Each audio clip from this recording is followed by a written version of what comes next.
Greetings, everyone. Thank you for joining us today on Turning a Moment into a Movement. I am J Love, and I represent the Justice for Gerard Movement.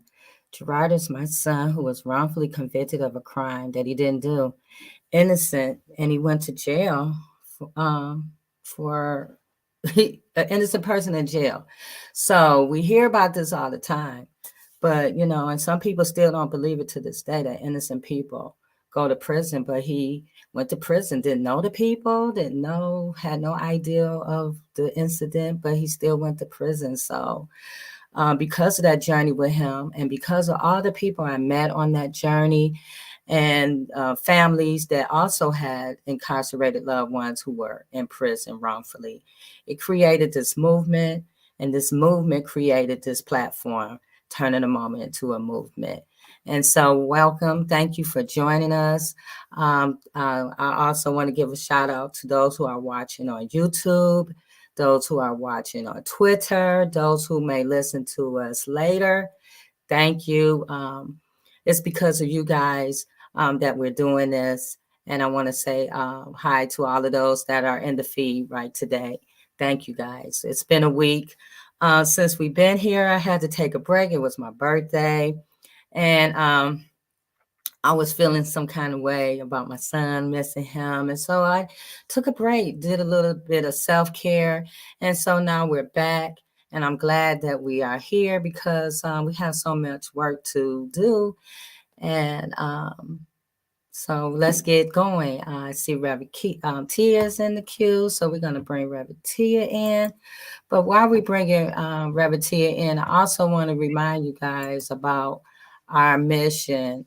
And our mission, the Justice for Gerard Movement, is to bring awareness to the wrongful conviction of not only Gerard, but others who are wrongly convicted, over sentenced, mentally ill, medically frail in our community, to inspire, organize, and educate all communities about the need to disrupt systems, policies, and patterns of the criminal legal system that leads to wrongful convictions. That's why we're here, and that's why we do this. Greetings, Reverend Tia. Greetings. Good evening, Jay. I'm so excited to be here this evening. And you know what? Every time we go through the mission, I feel more empowered all the time to do what it is that God has allowed me to do, and that is to be it.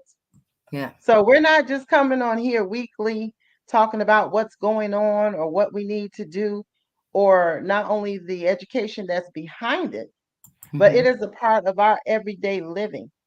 Being it, being a part of social justice, allowing your life to reflect it.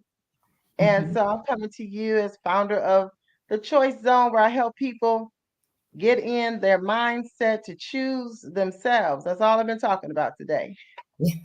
Choose you, love you all the way till you can look in the mirror.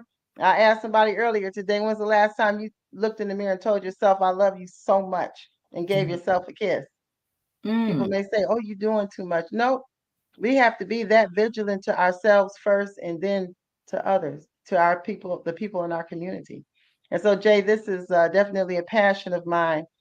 In whatever I do, whether it's with the Michigan Coalition of Human Rights or G100 Oneness and Wisdom, or with Transform and Love Community, it's about demonstrating the love and the justice that is already present within each and every one of us. That's if you allow it. As if you want to stop judging and start loving. There is a difference. So I can't wait. I can't wait. We got stuff to talk about.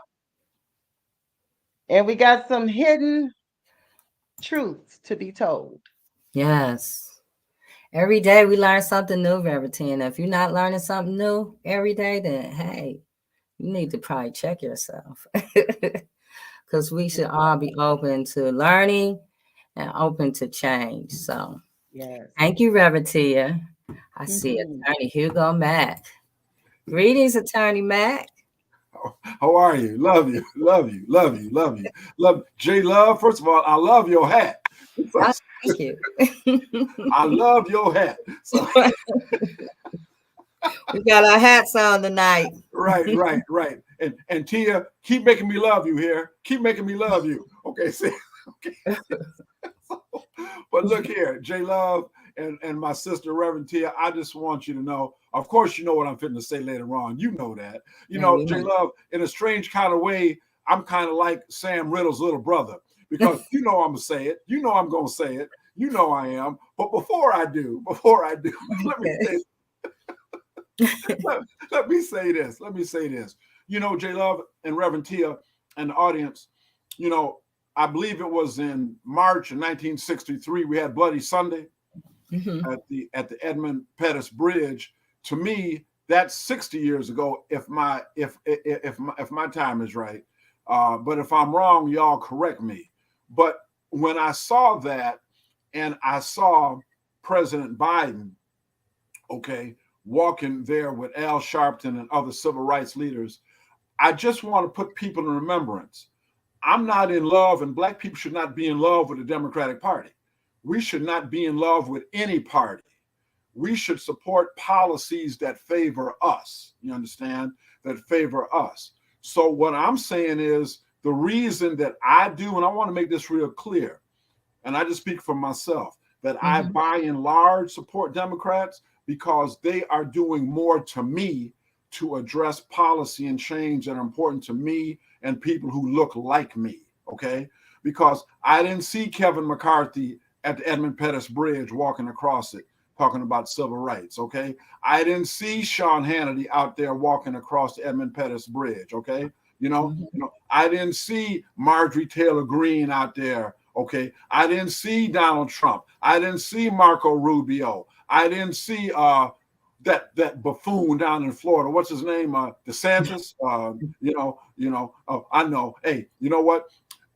you know, now that I've said that, I'm not going to be able to buy no oranges from Florida because they may try to get me that way. So,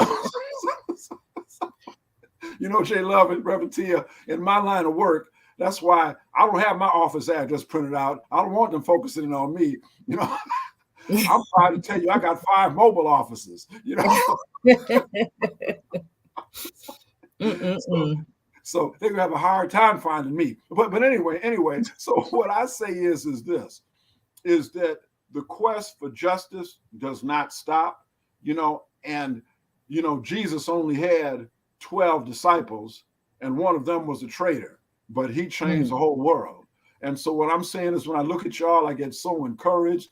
These strong, beautiful Black women, I'm so encouraged, and encourages me to help Black men, because I'll be very honest, J Love, we need more Black men involved in the fight for freedom and justice. It's been Yes. far too long we have had to depend on the Black woman to be mother and father and everything. And I know Black men, slavery and incarceration, I get it. But there's far too many of us out here that are not stepping up to do what we need to do. Okay. Yes. And it's true. So I'm calling them out. I'm calling them out. So thank you, and God bless you. Everything you say about Just for Gerard Movement is etched in my heart, J Love. When I hear you talk, and Reverend Tia, I start taking notes when you be talking, and so I love it. So now that I've said that, J Love, there's something else I want to tell. Okay, we ready. Okay. Looking up, Mr. and Mrs. America, all ships at sea, and all people of good intention and will, silence. Public announcement on the way.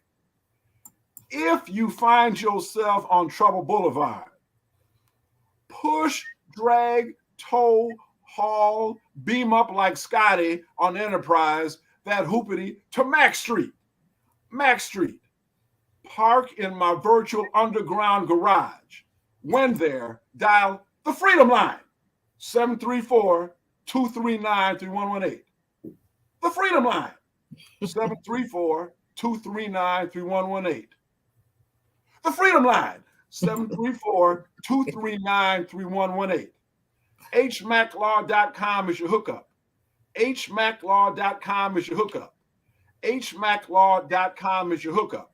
and you darn straight I endorse this announcement. Let me tell you this, J Love. And in order to give people opportunity to write down this important information, excuse me for about 15, 20 seconds while I do the boogaloo.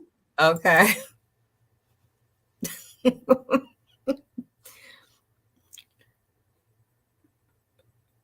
Okay, that's enough time. So, J Okay. Love, I want you to know that I love you. And this announcement is brought to you by Dr. Hugo J. Mack, Esquire, the one true king of Russia, Scotland, and Harlem. I love you. I love you, Attorney Mack. Thank you. We need to laugh, you guys. Yes, laughter is healing. Amen. Hey, J Love, I know to be pressuring you every week. Please don't kick me off, J Love. Please No, don't. I know, J Love, you brave. You don't ever say the pressure you under, but I can feel it, J Love. I can feel you. Yes, Attorney Mack. So, you guys, we're all here. Trische probably pop in later. So, let's talk about Avery, Chamar Avery. First of all, let me put his picture up because I want everyone to see him, because you guys might see him in a movie. I know he's been on these movies on McGraw Street that's showing on Amazon Prime. The Mule, 5-0, Buffed Up. He does a lot of local movies and here that's getting a lot of attention. And so people may know him from those spaces. But also Chamar Avery was wrongfully convicted of a crime he didn't do. He spent 8 years in the Michigan Department of Corrections for a murder that he didn't commit. After eyewitness testimony falsely identified him at the scene of a crime. The state also refused him of his compensation. He was exonerated in 2010. Chamar, unfortunately, he had to be on a flight during this time. So he won't be in it with us tonight, but it's okay because he will be on live with us next Friday. And we can discuss his story and lay it all out for next week. So we're going to keep it going. But I do have a YouTube clip of Chamar discussing his wrongful conviction. So I'm going to add that to the screen and I'm going to play it back right now. And then we're going to go in and out of that YouTube clip and discuss him.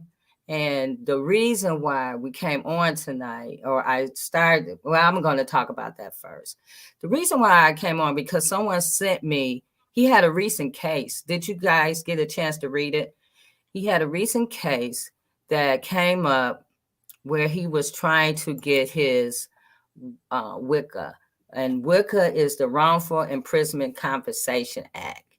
And Michigan, which provides that a prisoner wrongfully convicted and in prison, the court shall award $50,000 for each year from the date the plaintiff was in prison until the date the plaintiff was released from prison, regardless of whether the plaintiff was released from imprisonment on parole or because the maximum sentence was served. So he was just recently the case came up about him trying to get his WICA compensation. And after I read that, I wanted to know more about him because I couldn't understand, how this happened to him. And so I'm going to now play some of the video clip about him. Add it to the stream.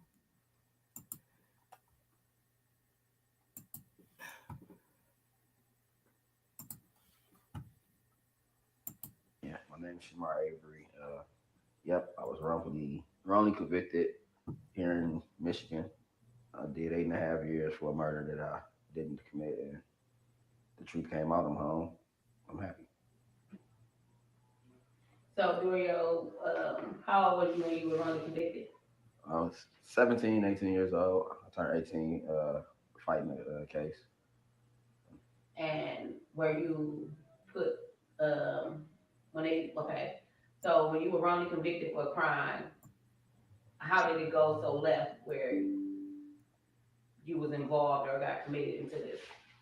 It was a white kid in our neighborhood that got killed, and they was randomly just locking everybody up on our block. And it was pretty much shit. They had a couple of us in the room at one time. They tricked one guy to sign a statement implicating us in it. They coerced him into signing a statement, which led to them charging three of us and convicting three of us for the crime. And there's one guy still in there. The other, he finished his 17 and a half year sentence on. Well, he was still convicted, but I know he was wrong. He was wrongly convicted. And through God's grace, I was able to learn a little bit about the law, learn how to help my lawyers with fighting my appeal, and I was able to get a case back. So when your case first started, they didn't, like, how was it that they missed something? Like, It wasn't nothing they missed. I mean, they lied. It wasn't nothing they missed. They lied. They created a case. They knew they didn't have a case. I wasn't wrongfully convicted because they accidentally made a mistake, and no, they literally lied. They made the lady come and point us out just to fix the situation. They created a story, and they lied. so because basically 17 is still minor, right? No, not about the state. You Not wrong. about the Yeah, state. you adult. Well, because you was 18, Right. you say you was 17, and then you turned 18 before. But was it like still juvenile? Well, here in Michigan, in the commission of a felony, you get charged as an adult. So in Michigan, we were an adult. It was 13, 14-year-old kids in the prison where I was at serving life in prison. So what were you actually charged with? Murder. And what was that sentence? Felony. Well, it was felony murder because it happened in the commission of they was robbing a guy when they killed him. So it was felony murder. Okay, what was that? What sentence was you given now? 20 to 50 years for second degree murder. 20 to 50 years. And so when you first went in to basically you still a kid mindset. So when they put you, it wasn't a juvenile center, you went straight to adult prison? Yeah, well, no, I went to juvenile prison. I went to adult jail. Yeah, I was in regular adult jail, the county jail. Then I went from the county jail, and I went to juvenile prison. Quarantine part was juvenile. Yeah, my initial, I guess, approach to prison was juvenile. Yeah, because I went to juvenile quarantine and then juvenile prison at first, which was a private facility. Then they sent me to MDOC, which was adult prison, when I turned 20. So what was that mindset at that guilty charge? Like when you first. So I wanted to come back in right quick because Chamar said he went to a juvenile private prison before he was put into the Michigan Department of Corrections. Mm-hmm. And so when I just talked with him on that day, this was in 2000, he told me he went to this prison called Wackenhut. And it was a prison that was built in Michigan in 1999. And what they did was, it was for juveniles. And actually, Reverend T and I was talking about this on yesterday. And the prison goal was to house super predators. Mm-hmm. Or that they considered teens and juveniles that were super predators. And so they opened this prison for profit. The state paid a lot of money. I think it was like 18 million or something a year. It was something crazy that they paid for this place and for these juveniles. No, I think it was like 5. I think they had rented it or whatever, but now the same facility is still in Michigan. It has changed hands. Whacking Hut had to close down because of Abuse. abuse. Yes, these kids were killing themselves in there. they At an alarming rate. Alarming. yes, they were committing suicide, Mhm. and Mhm. they ended up shutting it down, and then they opened it back up as a prison, and the state of Vermont was renting it out. And so we had prisoners in Michigan that was in this private prison that was from Vermont and California. And then it shut down again. And now it recently opened back up a couple of years ago. And it has now criminals that they consider immigrants, criminals that's housing it in this community in Baldwin. Is it Baldwin, Michigan? It's in Baldwin, Michigan. It's a, and they continue to profit for housing people as prisoners. And so, I keep telling people, a friend of mine had told me years back when I was having an angry conversation, and he said, why are you so upset? It's just a business. And I said, a business at whose expense? At whose expense? And so, yeah, Jay, I'm gonna let you keep going because people don't understand how the game goes in corporate America. As long as you can change the name, yes, we're talking about Baldwin. Yes, we are. Mm-hmm. And then people forget about the abuse that has happened. Forget about the people who have been wrongly convicted. Mhm. Forget about the families that have been destroyed, the fathers that are behind, fathers and mothers behind bars, so somebody can get paid. Yes. Right. And J Love, if I could just interject this one thing, you can tell a lot about people's feelings about a situation by little nicknames and stuff they give it. They call that the punk prison. Yeah, I saw that. They called it the punk prison. You see what I'm saying? That really tells you all you need to know about the mindset and spirituality.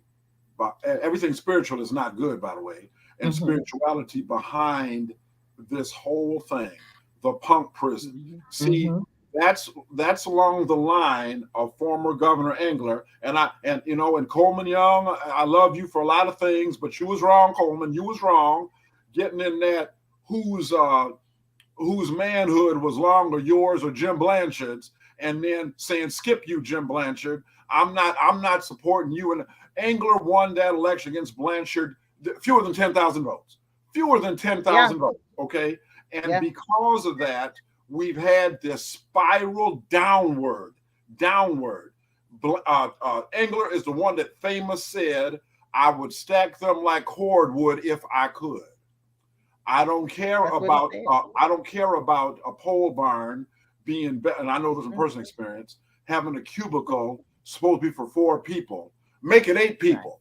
Put them Mhm. bunk beds in there. I don't give a damn. Put them bunk beds in there. Stack them. See, Mhm. this is a result. Mhm. This is a result Mhm. when we get our egos and our emotions in to try to prove a point to somebody else that I'm just as Mhm. powerful as you. And I'm not just all blaming Coleman. I'm not just saying that, but I'm Right. just saying it's a consequence when we can stop some of this. And by the way, they will keep on corporatizing and making money on that with putting in people there. And I'm eager for us to talk about eyewitness identification with this young man's case because it's something I want to explain. But yeah, and you're right. And to Reverend Tia, I'm so glad you spoke up to whoever that was you was talking to. It's just a business. Well, I guess slavery was just a business too then. Yeah. It's just a business. Yeah. Okay. Okay. So yeah, so this prison, as we was looking it up and discussing it after I was talking to Chamar, he was telling me about this place where they had all these kids in, and these prosecutors who, and I think Kim Worthy was in the prosecutor office. She wasn't in charge of the prosecutor office at that time, but she was part of it, and they was pushing these kids out there. And these kids, from what I've been reading about it, because this lady did research on this place, they were putting they was trying to fill it up. So it was made for the super predators, but they was pushing all kinds of kids in that place. They was pushing all these kids in this place that just did even minor little things. They was filling this place up because it was all about the profits and the money. So it was built in 1999. It opened in 2000, and they started this thing. And I think like 2001, 2, or 3, these kids were literally trying to kill themselves. So eventually, because of what the abuse, them doing all kinds of other things, they end up closing it. And that's, a lot of them start getting pushed into the Michigan Department of Corrections. Let's go back to Chamar's story. Okay.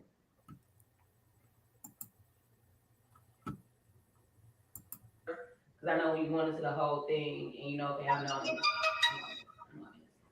So when you found out, when you heard the verdict that guilty, what was going through your mind at the time? Man, I didn't know what to expect really. I just knew that I didn't do what they had me in that courtroom saying I did, and at that moment, did nothing. I was kind of numb. I did not, because I ain't gonna lie, it didn't sink in to really years.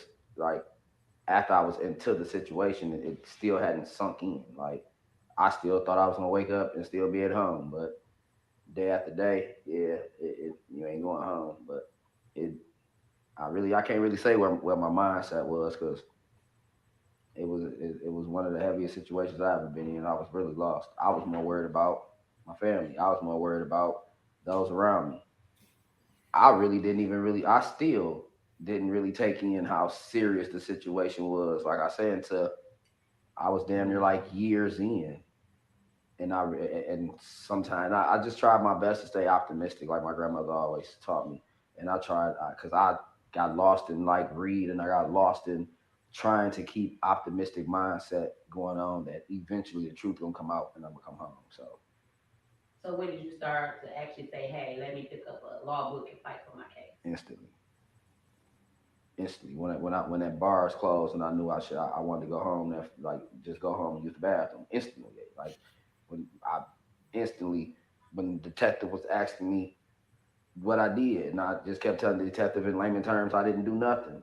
And at that point, instantly I needed to know some type of law, and I ain't had no money for no lawyer, and I didn't know nobody who did. So you knew you had to learn basically for yourself For in order sure. to free yourself.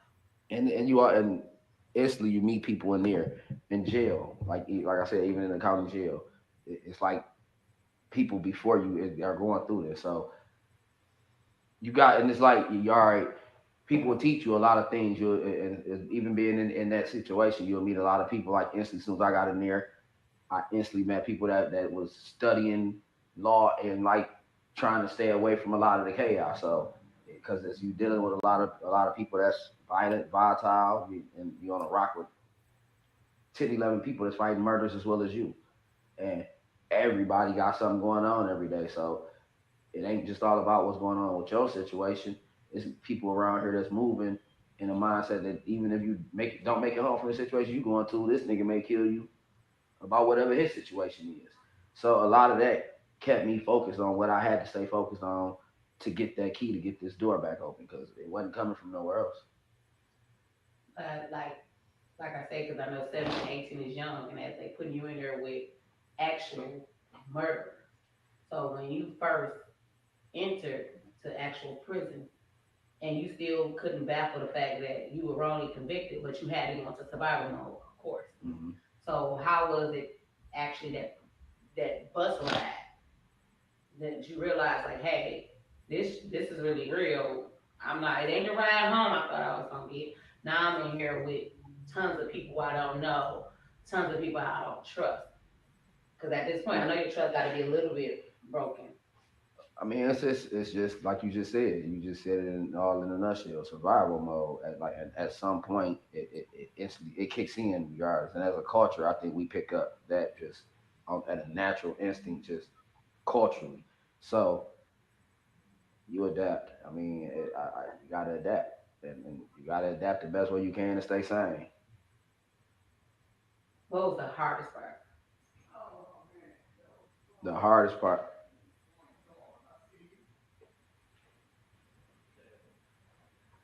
The hardest part.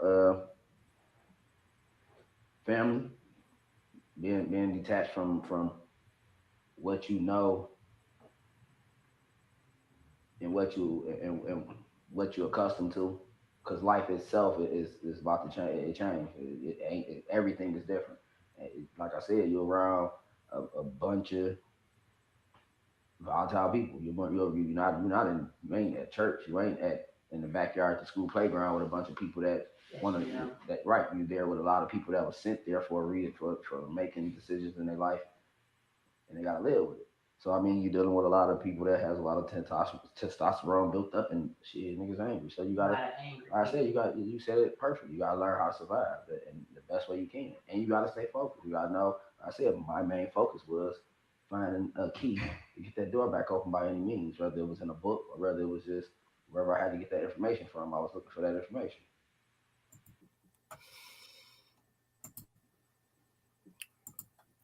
Yeah. Bravatia. You know it's so when you hear the story, and his is not the only story. And I know we've heard many stories, which is sad that we keep hearing the same kinds of story. But I think what's more important that we understand the type of people that they choose to incarcerate.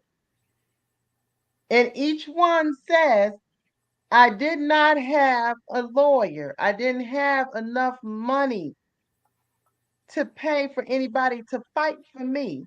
And he said, I didn't even know anyone with enough money to help me. Mm-hmm. You know, the wrongfully convicted begins with poverty. Mm-hmm. It begins with an economic disadvantage. Because poverty to me is a state of mind. I don't care how much money you have. Some people can be affluently, with a whole bunch of dollars, but as far as their mindsets, as far as their humanity, level of humanity, and their mental capabilities can be at such a deficit that they have a poverty mind.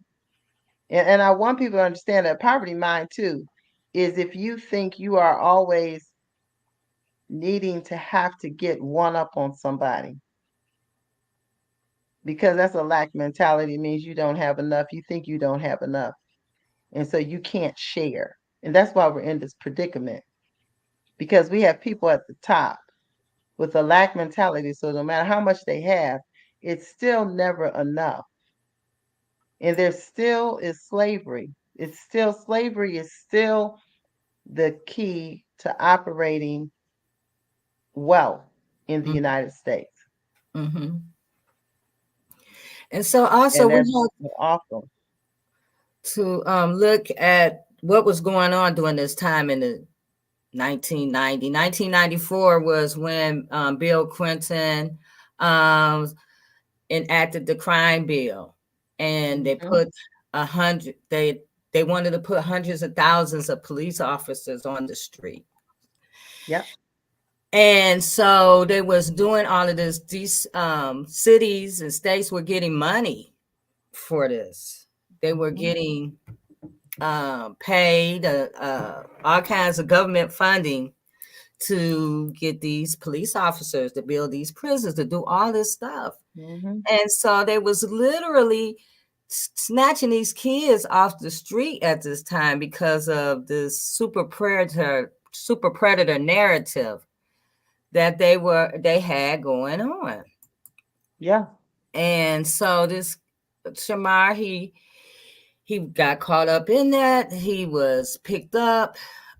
They built up this story, and this eyewitness, who in the beginning, we're going to get into that story now, Attorney Matt. The eyewitness, who in the beginning, she didn't pick him out. But later on, she picked him out, or she said it was him.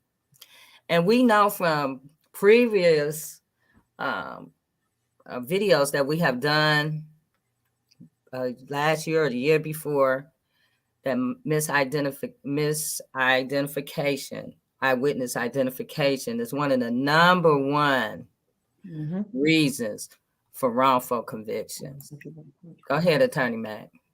Look, I'm just nodding my head because you said it all, J Love. You know, you said it all. And you know, one thing as an attorney that always has been a mountain for me to climb is how readily jurors are willing to believe somebody who says, because the prosecutor leads them down a common path, what happened, blah, blah, blah, blah, blah. Do you see the person involved in this courtroom? Yes, I do. Will you please point them out to the jury and say what they're wearing? There he is, sitting right there next to the defense attorney. The person sitting between the defense attorney and the duck. So, you know, so that's him. That's him or that's her. And, you know, J Love and Reverend T, I know I'm preaching to the choir here, but I cannot tell you how many times I've seen screwed up cases where somebody is so willing to come in and say, that's them, that's them. You know, and the system, even a well-intentioned person, by the way, a well-intentioned person, particularly Black people. Yes, it is. Yes, it is. Yes, it is. Reverend T said something one time, all Black people on the spectrum. Yes, we are. Yes, we are. Because, and I mean, we are, because of what has happened to us and what continues to happen to us. We would not be human if we were not affected by white supremacy and racism. We would not be human. So to try to say that we don't have any social issues, any mental health issues, any physical health issues because of slavery is just a lie. I mean, I evaluate myself. I signed up to defend the Constitution. I signed up to defend the laws of the state of Michigan. Knowing good and dang on well, them laws wasn't written for me. You know, so anyway, before the evening's out, y'all gonna end up being my therapist. So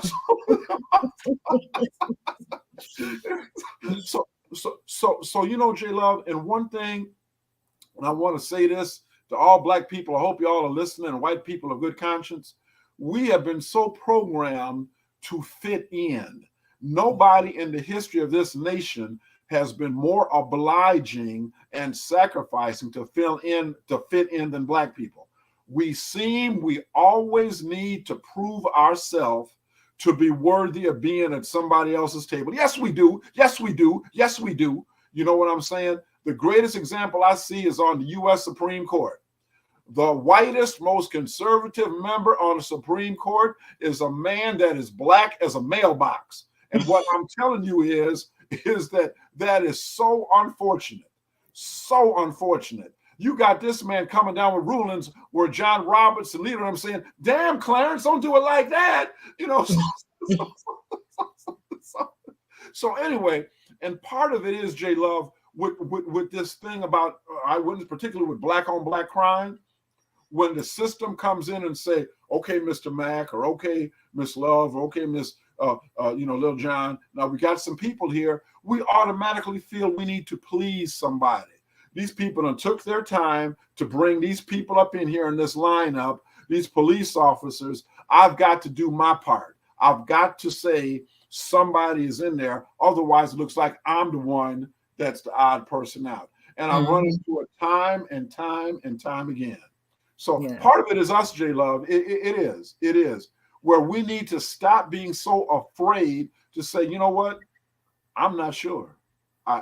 It might be. It kind of looks like that person. Well, look hard now. Look real hard. See, once a person says, I'm not sure, that ought to be it. Right. But time and time again, I don't mean to filibuster here. I'm finna shut up. Time and time again, I cannot tell you the thousands of cases I've had where I said, now, wait a minute now, Sergeant Jones, but didn't the alleged victim initially say that they weren't sure? Well, yes, but they were re-interviewed again, and then they said, oh, okay, when y'all had time to put that psychological pressure on them, and oh, okay, thank you. So the brain science, it lets us know that when you in these kind of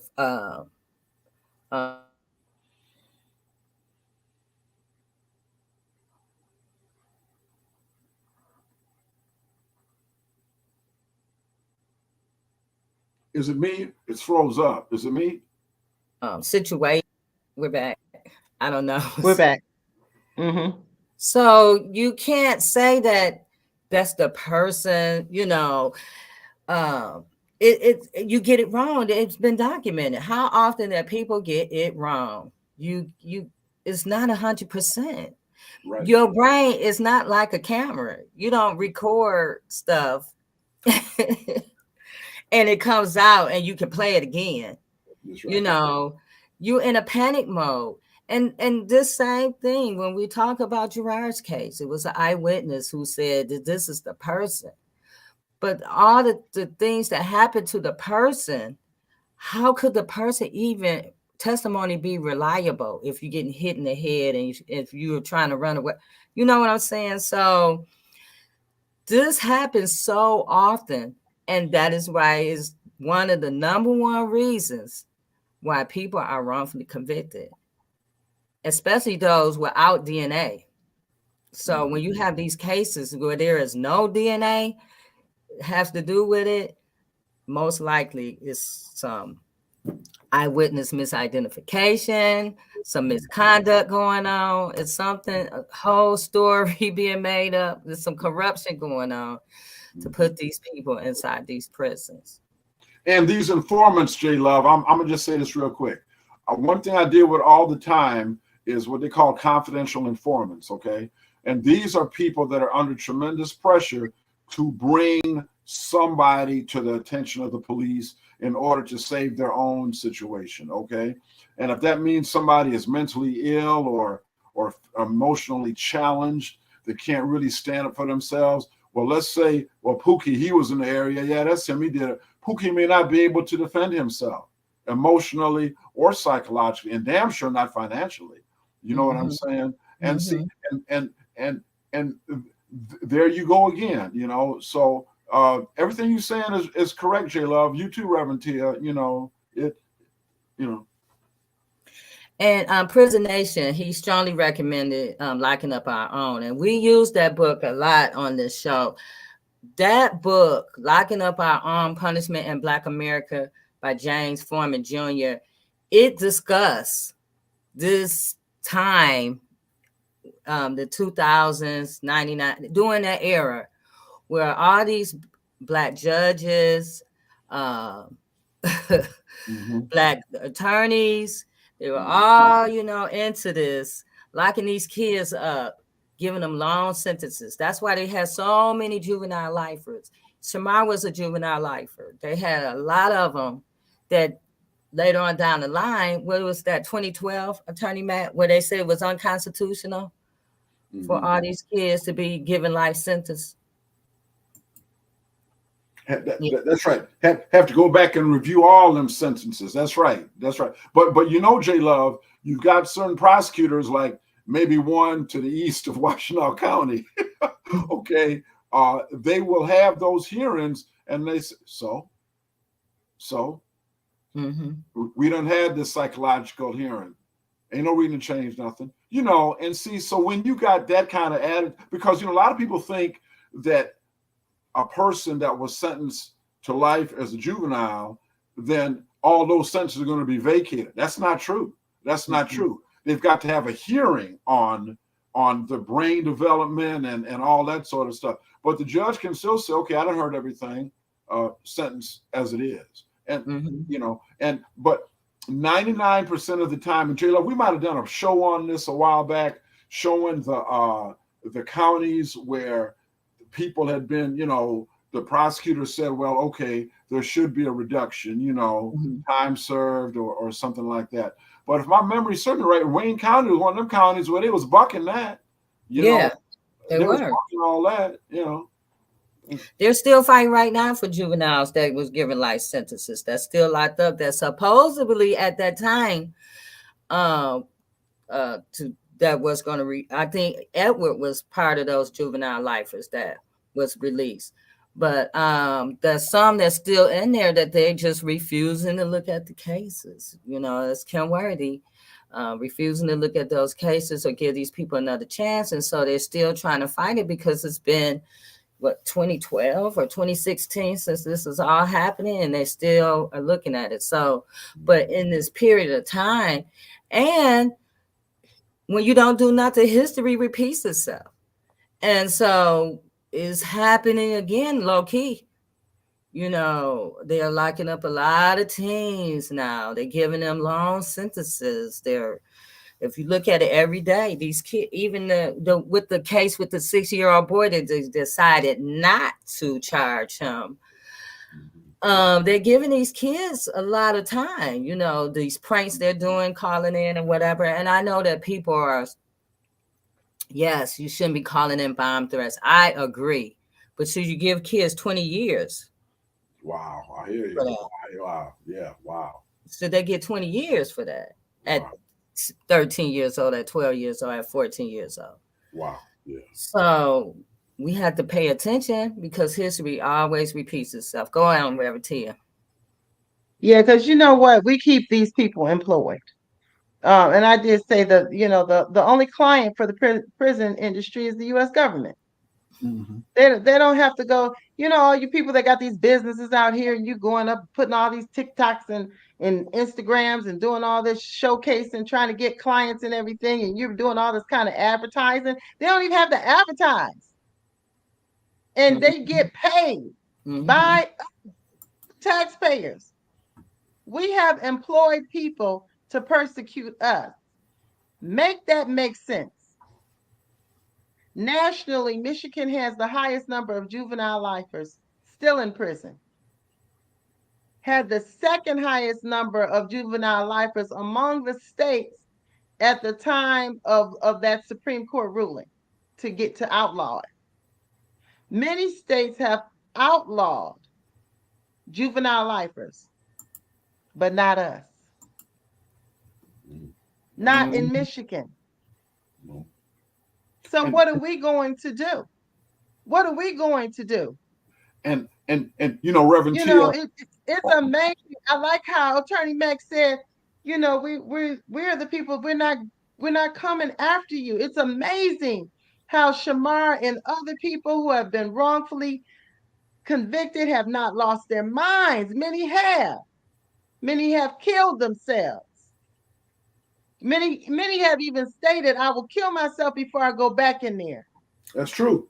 That's true. And it's sad because there's no retaliation.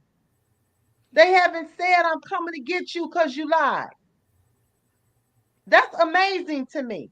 That's right. No. I'm going to find you because I did so many years. They haven't said that. Right. That is a miracle. It That's is a miracle. And Reverend Teal, your words touch my heart because the thing of it is, both of you know, the Michigan legislature and the Senate and the governorship are all controlled by Democrats now. First time in like 50 years that has happened, and they're passing eliminating right to work, good, which means really right not to work and be compensated. Okay, that's good. And the governor going to sign that. That's good. But you know what? All that's well and good for the rank and file people, but I still do not see something addressing poor people. See, I'm still waiting for the Democrats to put forth, and this is a pet peeve of mine, J Love. I'm not patting myself on the back. Say a pat on the back is only about 6 or 7 inches higher than a kick in the ass, excuse me. So all I'm saying is, why don't we have anybody pushing Let us restore good time, disciplinary credits. Let's give people incentives to get out of the penitentiary and join back to be taxpayers, homeowners, members of society. And these people who harped on this thing about, because some of them, and it's terrible, some of them people 20, 25 years ago, whatever, was killed by somebody who got out. Them people could have been killed anyway. See, we got to stop letting people control the narrative. Mm-hmm. Well, if he hadn't got out early, so-and-so would be alive. We don't know that, J Love. We don't, I mean, and even if that's true, so what is the solution? Don't let nobody out? What about the 40,000 people a year that's killed in automobile accidents? Okay. Do you hear anybody saying, you know what? We don't need to have no cars. See, right. We don't need to have no cars. So we're gonna go back to the horse and buggy. That's what we're gonna do. That's right. So, and I guess, J Love, part of me that I feel so visceral about it is that I think Black people and people of conscience, we need to stop letting other people control the narrative. Okay, exactly. Letting them frame this. Every white supremacist in the legislature, Congress, will say, "Look at Chicago. Look. Them gun laws don't work. Look at all them Black people killing each other." As if you give a damn. As if you give a damn about any of them people in Chicago. You don't care. And by the way, my final plug: Lori Lightfoot got her butt kicked in that Democrat primary. Got her butt kicked royally. Mm-hmm. Okay. Mm-hmm. And I'm gonna warn you now. They got two people running now. The one guy who believes in reinvesting money into the community, to mental illness, and after school programs. Other guy is saying, to hell with y'all. I got a solution for this. We're gonna flood the street with police. Head cracking time is here. And I'm calling it right now, J Love. This will be one of the closest elections for mayor in the city of Chicago. Okay. Yes. I'm sorry, J Love.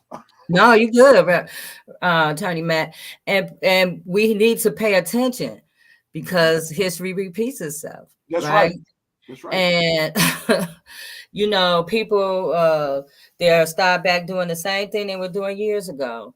And because we are sitting back and waiting for somebody else to save us instead of taking initiative on ourselves on how we can save our communities, how we can change the narratives. Right. We can't wait for the ones who are creating the problem, who are to fix the problem. That's insanity. We're the ones who are a part of this problem, and we're living the problem. And so we have to come up with our own solutions for, what's going on in our communities. That's why I wanted to talk about this story, because at this time, they was running this narrative about the super predators, right? They were talking about the communities was so bad from the crack. Where did crack come from? We wasn't flying planes over there getting the cocaine. You know what I'm saying? Everybody got away with all of this stuff that was happening in our communities. Why was people self-medicating themselves? Why were people self-medicating themselves? Right. Because all the things that was going on in the community, or the lack of things that was going on in the community. That's right. But the laws was brought down on the people who was less likely to fight, who were in poverty, who were medicating themselves just to get past the pain of what's been going on. The 70s, it was the 2000s. Mm-hmm. So during this times between 70 and 2000, that 30-year stretch, the communities, people were, were falling apart and deteriorating. Why? So our solutions were based off of, we were listening to this narrative, and we was allowing these people to come in our communities and basically kidnap our children.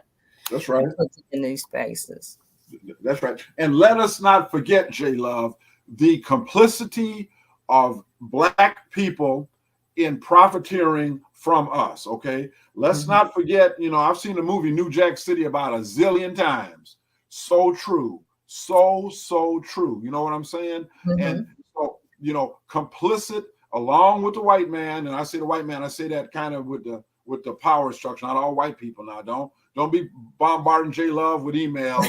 Oh, he's a racist. You got to get him off, J Love. I'm not saying that. I'm not saying white people in general. I'm talking about the white power structure that is profiteering with these drugs and guns, I might add. You know, and stuff. And then us selling out our own people just for that monetary thing. You know, J Love, and please forgive me. I was seeing a documentary on Muhammad Ali when he was trying to regain his you know, he was stripped of his license, right? Well, he fought in Atlanta, Georgia, a white guy named Jerry Corey, okay? And Jerry Corey, you said, well, okay, Hugo, what does that mean about anything? They glorified all the pimps, the hustlers that were showing up to that fight in Atlanta, because Atlanta's supposed to be this black Mecca, you know, this Atlantis for black people there, and glorifying them. Like said, well, I've never seen a full length mink coat before, and this. I said, but don't you know where that money came from? I mean, don't you understand? You know, and so we continue to glorify those kinds of things that are staining us, and we still suffering from it today. We are, you know, and I'm ashamed. Some of them are my clients. Matter of fact, a lot of them are my clients. Okay, but I don't condone what they're doing. You know, I have to defend their rights under the Constitution. Right. So, you know, J Love, I know y'all probably say, well, Hugo, why you keep talking about us? It's not just us. I'm not saying it's just us, but we got to be brave enough to point them people amongst us that are doing wrong and call them out. We got to. Yeah, I agree, Attorney Matt, because if we can't expect for somebody else to clean us up if we're not willing and open to clean up our own mess. It's us too. You know what I'm saying? It's just not somebody else. We have to take responsibility for what's going on in our homes and our community. I see Beulah say the unpleasant truth is amongst us. Yes, it is. It's an unpleasant, uncomfortable truth, but it needs to be said. And so we can help ourselves to make better choices for our babies that's coming on behind us. If we don't do it, you know, they're already trying to erase our history. But if we are not engaged in our history, they're going to erase our history because we're not engaged in it. We don't find what's important about it. Because we're oblivious to everything that's going on. That's right. That's right. That's right. That's right. And you know what, Jay, I'm glad you said that, because the history happens in your home. You teach history at home. That's right. I'm not going to wait for my child to go to school for somebody to teach them who doesn't even know, who's not even my color. This is what's mind-boggling to me, is people in our community are looking to get knowledge from people who originally got knowledge from our ancestors. Help me, somebody. Help me with this information. Help me understand. Right. That's right. No, your child ought to be going to school with their fist up in the air. They should go to school with questions to the teacher. So make the teacher go back and do their history. That's right. Check their work. That's right. You know, it was, look, my son went to school. I didn't know what was going to happen. I just prayed. I didn't know he was going to go and try to convert everybody to the truth. So when you have your 5-year-old go to school and the teacher is trying to talk about Christopher Columbus and he raises his hand and he says, we don't celebrate that day at our house. And she said, well, why don't you celebrate Christopher Columbus? And he said, well, because if you celebrate Christopher Columbus, you're celebrating slavery. Woo! Well, you know, I got a side eye when I picked him up that day. I was wondering, well, what has Joshua said? Oh my goodness, you know. But it was true. I did teach them that, taught them the truth. So as they get older, they didn't have to question who they were. Yes. See, children are questioning who they are because they didn't learn at home.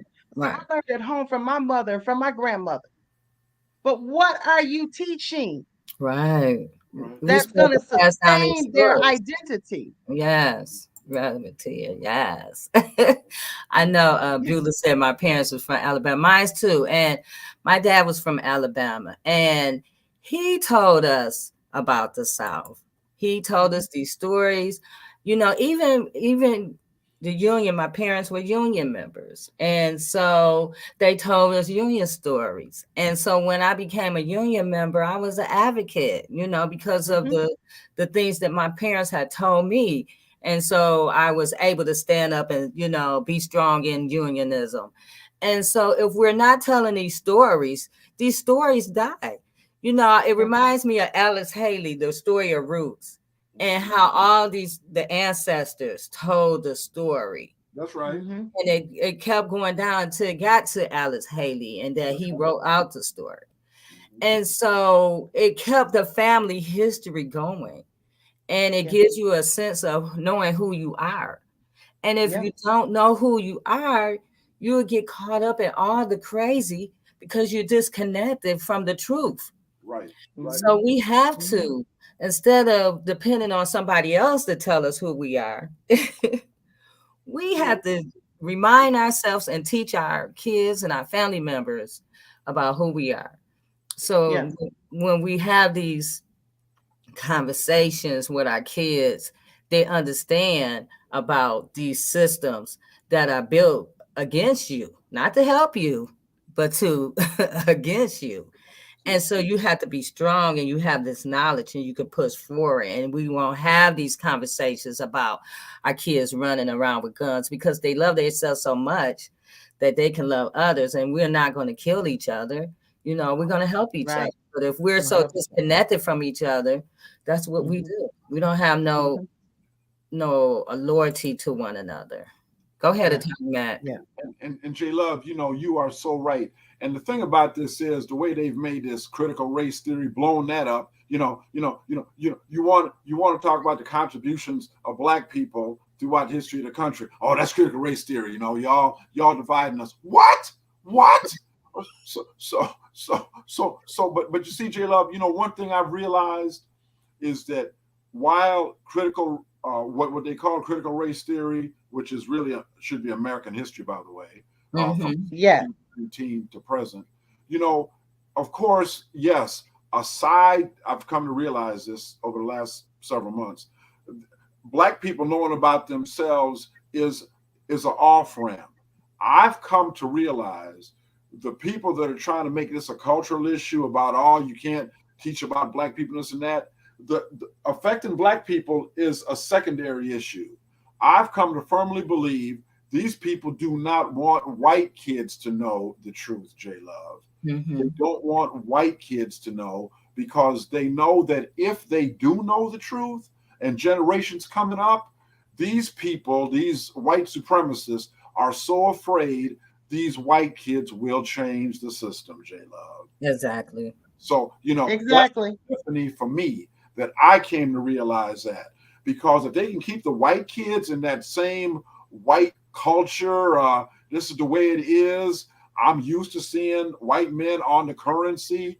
I'm used to seeing whiteness all around me. I'm used to seeing that. Well, then that's just the way it is.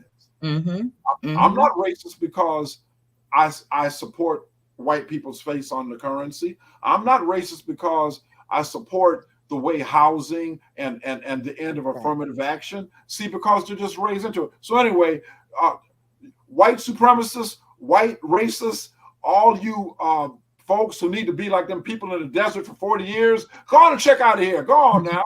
Go on, check out. You know, I know, Reverend T, I'm wrong. I know I'm wrong. I know I'm wrong. But check out. Yeah. And black You people, know. get out of Florida. Get the hell out of Florida. Them people don't love you. Get out of Florida. Florida Mm-hmm. becoming more and more white bread, Republican, day by day by day. So I don't know. Maybe Rosewood. Let's just build us a Rosewood down in Miami. I don't know. Mm-hmm. I'm, I'm, I'm sorry, J Love. That's it. No, you're Yeah, fine. that's right. That's right. Yeah, because it's necessary to know that truth, you know. And because at the root of it, at the root of all honesty, and if we check our real history for global history, and if we check for the desecration and the annihilation of indigenous people all over the world, you will see that all over the world were people of color.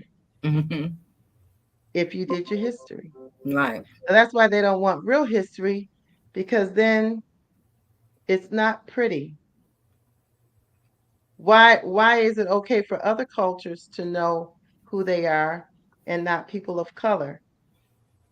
Because it's not a very good look. Mm-hmm. And because we need to do this work. They talk about doing the shadow work on an individual basis, looking at the ugly part of you, the part of you that's not so cute, the part of you that needs to be transformed. Well, there's a part of us, as in the United States and all over the world, that needs to be transformed. And it takes looking at this ugly part of what has happened throughout history That's and the right. need to try to cover up the atrocities that have happened. That's right. And That's what right. you will find is a common thread of hatred and fear Mm-hmm. of not being in control by just a small group of people. That's Mm-hmm. right. It reminds me of the Wizard of Oz, when at the end of the day, the wizard was this old man that had no power. Mm-hmm. And I believe that the true power is becoming revealed, and that power rests with the people all Exactly. day, every day. And it rests within our unity in how we love one another and want to be there for one another. We have to rise above this, Mm-hmm. and we do it by knowing the truth. Exactly. That's right. That's right. And when you know the truth sets you free. That's true. Oh, yeah. That's true. The truth makes you free. It sets you free. It frees you. Yes. So, back to, as we was talking about Chamar, he was exonerated in 2010. 2010, it wasn't fashionable then for exonerations. Not like how it is now, I think it was only maybe 2 people in Michigan who was exonerated that year. It was Right. him, and it was a lady who was falsely accused of killing her baby at that time. And Mhm. both of them are still trying to, they're still fighting and that's the other thing. They're still fighting Michigan for wrongfully convicting them. And that's what we wanted to touch on as well, about how you still have to fight. Justice is still denied, even when you're wrongfully convicted. Justice continues to be denied. And in our conversation, he was talking about when they let him out, when he was free, he wanted to go to college. He was a good student in school. He was never been in trouble. So you put a kid who never been in trouble, a great student in school, and he wants to come home and go to school and better himself. They sent him to Michigan Works. See, this is the system that we are, we run behind these people and we say, hey, we need these, we want to free our people. We want to, create new legislation. And then when they finally do something for you, they don't set you up. They done stole 10 years of your life. And they don't give you anything. They don't give you any therapy. Me and him discussed that. They didn't offer him any therapy, of him being in this situation as a teenager to a man. They didn't offer him to go to college. They didn't offer him anything. Just, hey, oops, we made a mistake. And then there's no accountability. And even today, as we see people come home, we see the lack of accountability. We are happy for those who are being released. But when does this cycle stop? It continues. It's just a continuation. We can't just be accepting of people coming home. We have to and demand change so this doesn't continue. Mhm. So you didn't have someone, Dion said they don't even apologize. You're right, Dion. They don't even apologize. I'm sorry No. that we made a mistake. Right. Which he said wasn't a mistake. They concocted a story because they was pushing all these kids in that private prison. Right. And then Attorney Matt, wasn't it a case like a couple of years ago when this judge was just doing just that, and he ends up being found guilty of putting all these kids, sentencing them to a prison? You know, J Love, it doesn't ring a bell right off the bat, but that fact pattern does not surprise me. And J Love, I'm so glad you said that. You see, because which is one reason I ran for Washtenaw County prosecutor. People have got to, even if I don't care if it's 1,000,000 to 1 odds, the fact that you brave enough, and I'm not saying I'm brave, but the fact that somebody's brave enough to stand up and say, we got some problems here. And one thing, I don't always agree with Reverend Al Sharpton, but he said, because somebody was calling, heckling him on his show about him running for president. He said, you know what? If I don't run for president, none of the issues they were forced to address would have been addressed. See what I'm saying? So, and I just talked about my own personal experience. No, I didn't get the most votes for prosecutor, but if I had not run, there would not have been the talk about restorative justice. There would not have been the in-depth talk about mental illness. There would not have been the in-depth talk about wrongful conviction. See, just like whoever said a nasty little truth or some little byline somebody put on there about what people don't want to hear, whatever was on there, the uncomfortable truth. Uncomfortable truth. There we go. And see, you have to have people willing to bring out that uncomfortable truth, you know? And so for me, J Love, when I look at judges doing that, and I'm gonna address your point, part of the problem with these judges, they think that courtroom is their property. In other words, when all these judges, if you notice, they say, in my courtroom, this is how it goes. And every time I just want to stand up and say, what you mean your courtroom? you are a hired hand, madam or mister. Yes, you are. Yes, you are. You probably don't even own that robe. I probably paid for that. Right. Okay, so you did pay for it. so no, it's not your courtroom, it's the people's courtroom. And see, and so when these judges, they know they're not going to get a pushback, especially if they're doing it to poor people who ain't got no money, no way, and society. And look, J Love, I'm sorry, I just got to be honest. Part of our problem as a people, we are too willing to sit back and see some other Black people go down the tube and say, well, shouldn't have been out there. That's on them, you know. It ain't me. My family living well. You know, they did it. And see, we're so willing to stand by and see our own people go down. And by the way, when we're standing in the crowd of the majority culture, okay, when we're standing in the crowd of white supremacy, we're ignorant enough to think that they accept us. You know, see, we don't understand we're in that crowd on a limited basis, not as an accepted equal, but just on a limited basis. Okay. Yes. There was a guy named Ward Connerly, a Black guy from California, when they were trying to do away with affirmative action with a proposal 2. Okay, they brought this Negro, imported him from California to be the face of doing away with affirmative action. Had him up there with them white people skinning and grinning. And I said, you porch Negro, you silly, silly porch Negro. Don't you know after they got proposal 2, which eliminated affirmative action in public schools, don't you know they shipped that porch monkey back to California? Ain't never been seen or heard from in Michigan again.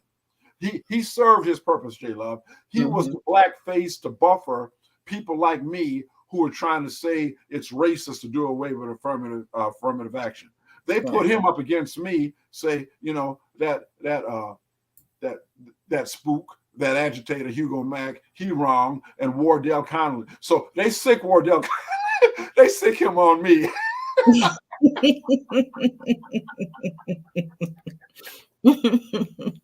Oh, I'm sorry. Yeah. So it's easy to do when we're disconnected with who we are, though. Right. You know, we come up here with all these crazy talking points because we don't even know who we are. Right. That's right. So, Okay, I'm never surprised. What's that saying? Our skin folks is not kin folks, Right. because Yeah, that's right. Wow. we have some of them that, just don't get it. And so, but we still have to do this work. Yeah. We still have to talk about it. And these, even though it's uncomfortable, these wrongful convictions is happening at an alarming basis. They say 2%. And that's on the low end. Yeah. It's way more than that. It is. Oh yes. And the over sentencing in Michigan, where it's already known all over the United States that Michigan is one of the states that over sentence. Yeah. Notorious. Yeah. It is notorious. Right. I mean, and I was just gonna say that, we have to look at, are we that used to people just taking our children and just doing what they want with our children? Are we just accepting of that? So not long ago, a Michigan mother and her teen daughter were going up against the court system because the daughter spent 78 days in a juvenile court. And this goes along with what the attorney Mack said, because the judge ruled that she had violated probation because she did not complete her homework. I remember that case. Mm-hmm. I actually. And so, and the judge, who gave the judge that kind of authority? Wow. But it continues to keep this kid in this system. That's right. It continues to, keep her in there and keep her family in there, locked into it. That's right. So, you can be doing everything you can and then just miss a homework assignment and you're going to get locked back up, Right. Yeah. Mm-hmm. Yeah. Mm-hmm. So, and what would be amazing is if these people who did who were behind the wrongful convictions had to spend the amount of time that the person spent in prison, I bet you we have some different kind of rulings going on. Oh, yeah. Right. J Love, did Mr. Avery ever get any compensation from the state of Michigan? No, he just had a case on March the 2nd, and no. Okay. No, as a matter of fact, from what I gather, his case now that they ruled against just this year is going to set precedents of other cases to come. It's going to make hard for other people behind him to get their wicker because of his case. They're going to have to now, it's like the Supreme Court, thing where they, you got to prove your innocence. You literally have to prove your innocence. And that, but I mean, to me, his innocence was proven. They just don't want to pay, because if they had to pay and compensate all of these people, they would do differently. Exactly. And then also, but because we're not able to get them in their pockets. Exactly. Because they ran out of money at one time. Not too long ago, they ran out of money. So they had to, get more money. And that's just how many people they had to pay. And so with a lot of these wrongful convictions not being exonerated, but being, what is it, Attorney Mack? Okay, not an exoneration. Are they dismissed with prejudice or without prejudice? Without prejudice. Yeah. So if your case is dismissed without prejudice, then you really not exonerated, and they can really refuse. That's right. They can refuse to give you the money. And J Love, I'm so glad you saying that, because that is so true. There's a difference between being exonerated and having your case dismissed without prejudice. Okay. Right. A big difference. Okay. An exoneree is supposed to be a person that has been liberated, J Love. Okay. But even with what I'm hearing out of Wayne County, I'm curious about that, if that really is happening. And I know people are happy to get out of prison and have some dignity back to them. But I guess I don't fault them people for being happy and stuff. But for me, as an analyst, as a legal analyst looking at it, I wonder if they know what they're really happy about. Okay. If I know you're looking over my shoulder, I really don't know how free I am, to be honest. So but anyway, Because if any new evidence comes up, they can go right back, right, Attorney Mack? Yeah, and stuff. And see, some of these situations have extremely long statute of limitations. I mean, murder. There is no statute of limitation on murder. Okay, so I would have to see a case by case. With this young man, he was fully exonerated. Is that what happened? Yes, he was exonerated. Okay, so what happened was, let's see, 2007.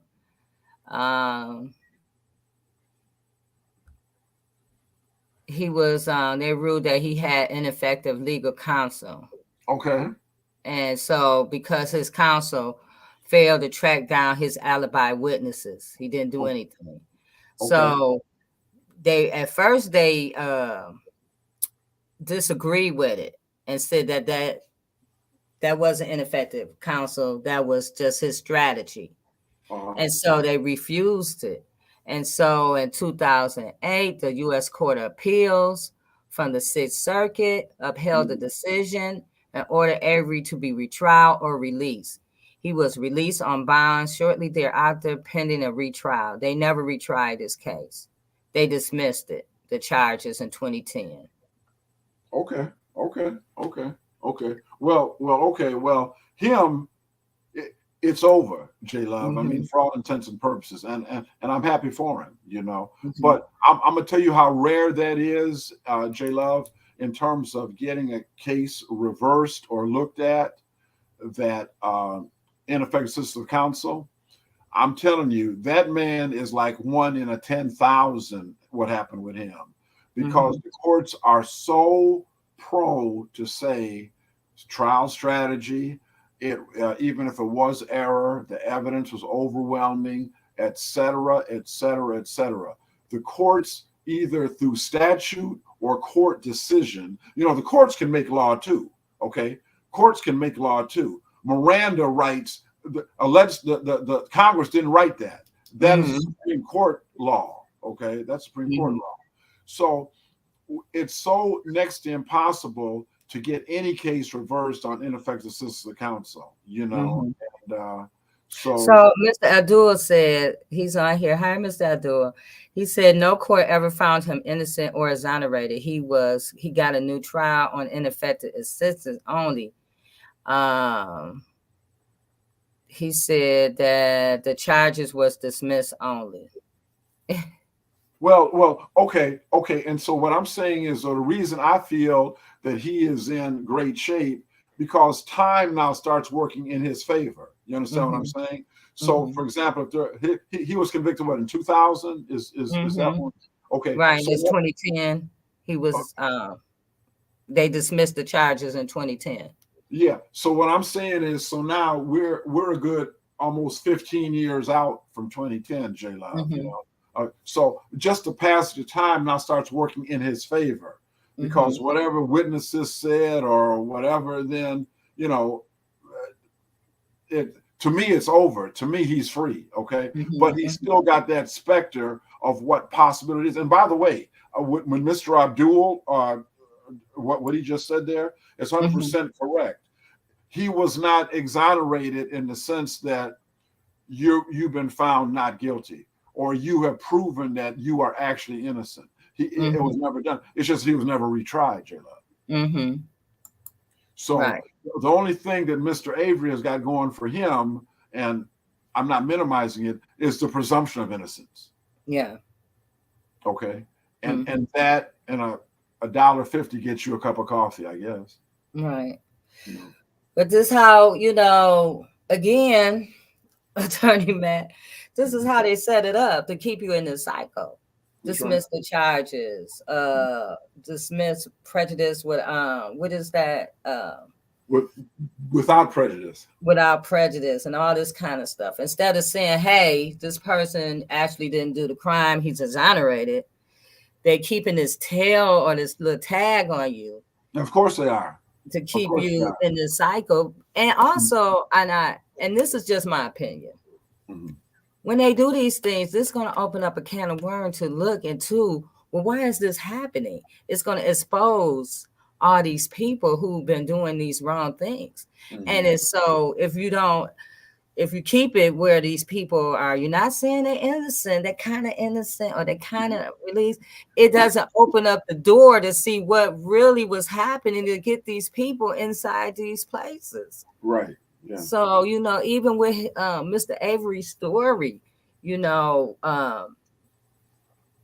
it was a lot of corruption going on, at that time. And that prison, Wacken Hut, that they was putting these kids in, it kind of, mysteriously went away. Nobody wasn't talking about it, hasn't talked about it in all these years until we started digging. We had to dig to find this information. It wasn't like easy to come across, but they was filling these kids, this little private prison up in Michigan with all these teenagers, some of them that committed a murder, but a lot more that just did little petty things for money. So Right. when you're talking about exonerating these people, now this opens up a conversation. Right. And J Love, can I just interject this one thing? Earlier this week, it must have been Oakland County Circuit Court dismissed the civil suit against those teachers and administrators at that high school, Oxford.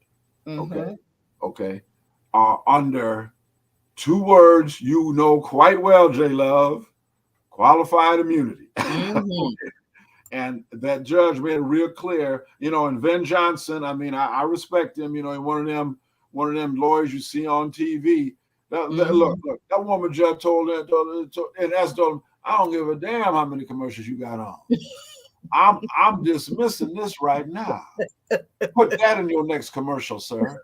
And so and these are people, white people with money, J Love, with J Love. Ben Johnson ain't no street corner lawyer like myself, but not that he's better than me. So we just got different clientele. So Attorney Mack, that gives me hope that we can get rid of qualified immunity. Yeah. Because now, J Love, it is affecting people who do not look like you, me, and Tia. Okay. Yes. And they say, wait a minute, what the hell are you talking about? Oh, hell no. What is this? See, so we done gained some allies, not because they wanted to. J Love, there's an old, I don't know if it's an African saying or not, it says, when the rabbit screams, the fox comes running, but not to help. And so what I'm saying is, these people that have been affected, they weren't really interested in helping us, but now they done got put into themselves, and so something finna happen, J Love. Something finna happen. When I saw that, Attorney Mack, because then he has a podcast, and so on his podcast he's been talking about qualified immunity, right? Okay. And so I was like, yes, we ain't gonna have to work so hard. And so when that ruling came out, I was like, although I feel for these families, Sure. But I'm telling you, that's gonna open up the door. Yes, it is. Get rid of this immunity in Michigan. Yes, it is. Because now it's affecting a whole lot of people. That's not brown and black. Right. That's right. And guess what? They have a right to be mad. They have a right to be upset. That's right. Because they did not protect them.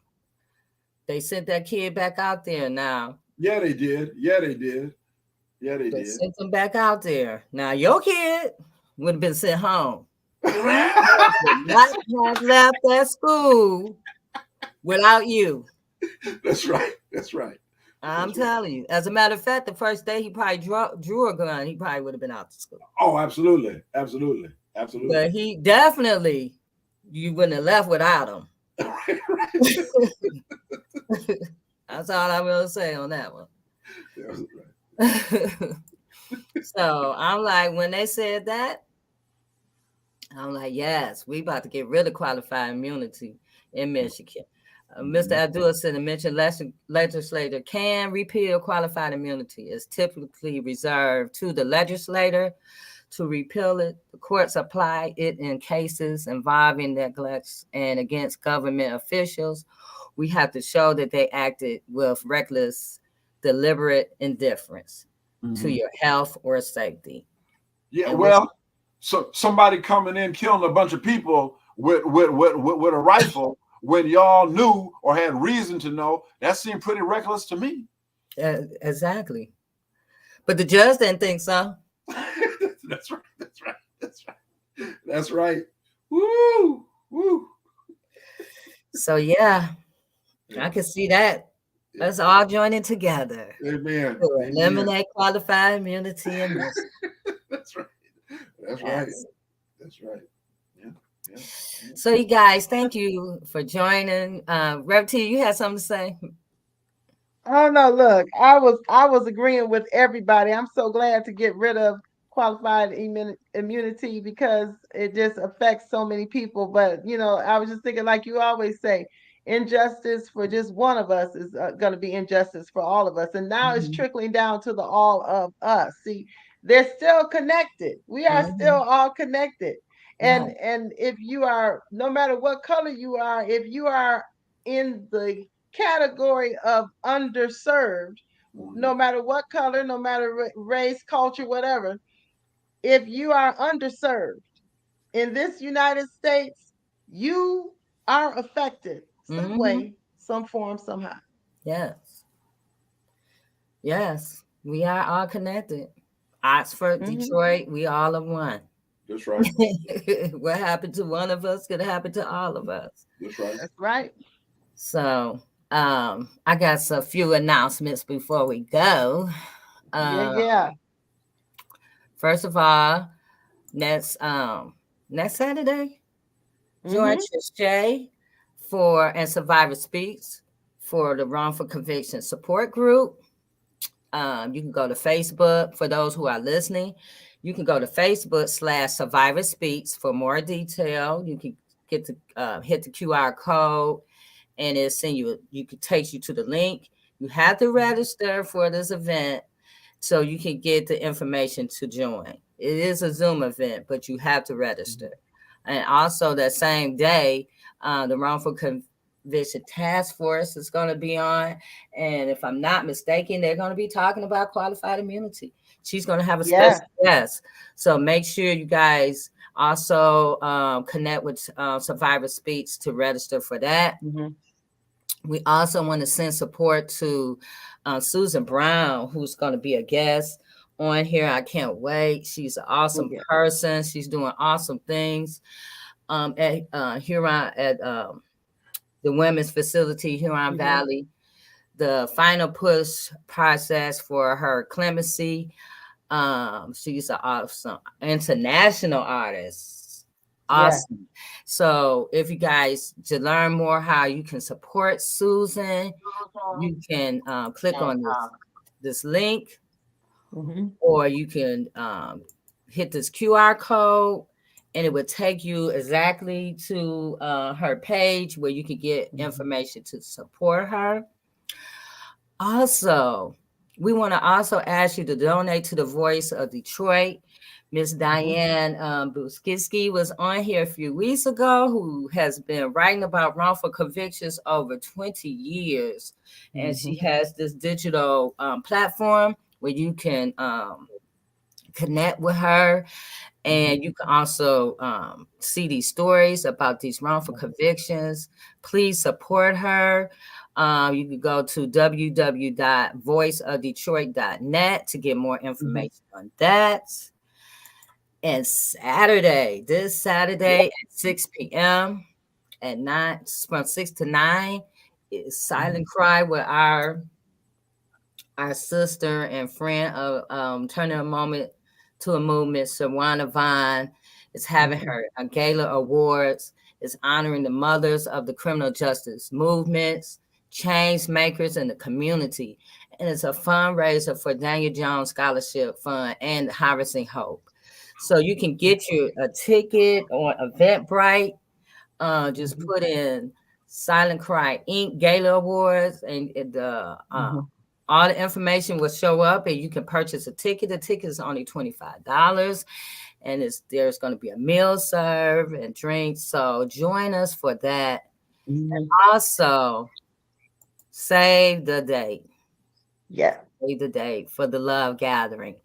This love gathering is inspired by Gerard. It would be at this time a year after his transition, but we want to come together not only to celebrate life, but a day of love, fun, food, and self-care. We do this work, and sometimes this work is heavy, advocating, supporting our loved ones in this system, even discussing it, coming on here discussing it, it could get heavy for us. So we're going to have a day where we come together for just some love, fun, food, self-care, honoring the life of Gerard and others. And as more information, as I get it, more details, I will be putting out more information. But for right now, save the date. June the 24th, 2023. Mark that on your calendar. We're gonna all meet up together and just enjoy ourselves. So that's it for today. Attorney Mack, do you have something that you want to leave us with? Look here. I heard a man by the name of Malik El Shabazz, commonly known as Malcolm X, say, history rewards the researcher. Okay. And my message to all Black people, Mr. and Mrs. America, ships at sea, all good people of culture and caring, do your research. Do your research. You know, we have so much we can learn from the past, so much from our ancestors. Do your research, you know, and you've got to learn. We have to learn to love ourselves more than we hate ourselves. Okay. Because for me to see some Black person go to prison and say, I'm glad it ain't me, you know, the end shouldn't have been in that stuff, whether I know it or not, that's self-hate. That is self-hate. Because I don't know anything about that man or woman, circumstance. I don't know nothing about that. My thought and prayer should be, dear God, I pray that justice is involved in whatever this is, So, you know, and you know, I don't know why we as a people continue to default to other people's judgment about us. I never could understand that. Even as a kid, I never could understand that, you know. And so for me, I look at my own self, how I was made to feel bad as a Boy Scout, okay, playing an Indian, putting on a Native American outfit, and the white kids laughing at me. And I'm closer to the Native Americans than any of them. But see, they made me feel bad. I'm the one that should have been laughing at them. They made me feel bad. You know, so and I'm saying that is a form of subtle self-hate. Yes, it is. Yes, it is. Yes, it is. So you know, people learn to love yourselves more than you even think about hating yourselves. And if you do, you know, we be halfway there, J Love. I really mean that, Reverend Tia. We would be halfway to the promised land if we could take that step, you know. Love yourself, Black, brown, indigenous, white peoples. Love yourself, you know, and let's come on and end that qualified immunity. There you go. So, yes. Because love heals, you know. If you love yourself, you can love others. That's right. This first starts with you loving yourself, and you'll be surprised at so many people who don't love themselves and do unloving things. That's right. So you know, I agree, Attorney Mack. We gotta love ourselves so we can love somebody else. That's right. Reverend Tia, you good? I'm good. You know what? I love it. I love what Attorney Mack said. I'm just gonna ditto what he said. We just gotta keep the love going. And And just know that the answer is always within you first. Stop looking outside for the answers from everywhere else. Mm-hmm. And please stop looking to those who have lied to you in the past Mm-hmm. to tell you the truth today. Yeah. Amen. And on that note, we see you next week for turning a moment into a movement. Bye-bye, everybody.